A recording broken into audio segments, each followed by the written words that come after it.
Yeah, good morning to you guys as this investigation continues, right? And we know how this plays out. It takes time and it can take months, with federal investigators saying they would not speculate on the cause. But that did not stop the president from making a host of allegations as he addressed the nation, blaming air traffic control, the helicopter pilots, and DEI policies of the prior administration. Now, the black box flight recorder, which has already been pulled from the wreckage of the American Airlines jet, will eventually begin to yield clues and technical data.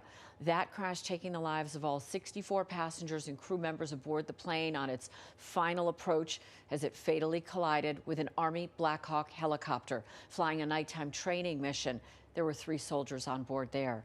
Also to be investigated, according to the New York Times, that the air traffic controller on Wednesday night was doing the job of 2 people, managing helicopter and airplane traffic around the D.C. Metro Airport, with the busiest runway in the country. It was a fairly experienced crew, and that was doing a required annual night evaluation.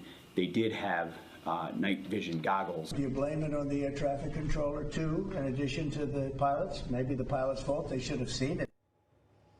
Now, a retired U.S. Army pilot who knows the airspace well says there are separate routes established for helicopter and plane traffic to avoid tragedy in that congested and very complex airspace. Crash investigations usually take months. The recorders already at safety labs for evaluation, also at issue those staffing levels, as Federal Aviation Administration has long struggled with a shortage of air traffic controllers, even as Congress has repeatedly voted to increase the number of flights that Reagan Airport is allowed to handle. An awful lot going into this investigation and an awful lot looking forward, guys. It's such a busy airport with few runways, but every runway they do have is just so busy. But the helicopters and planes are part of life in D.C. Really, yeah, they really are. Yeah. I know. All right, Kirsten, thank you so much. Sure. All right, and stay with us throughout the morning as we continue bringing you the latest information on this tragic crash.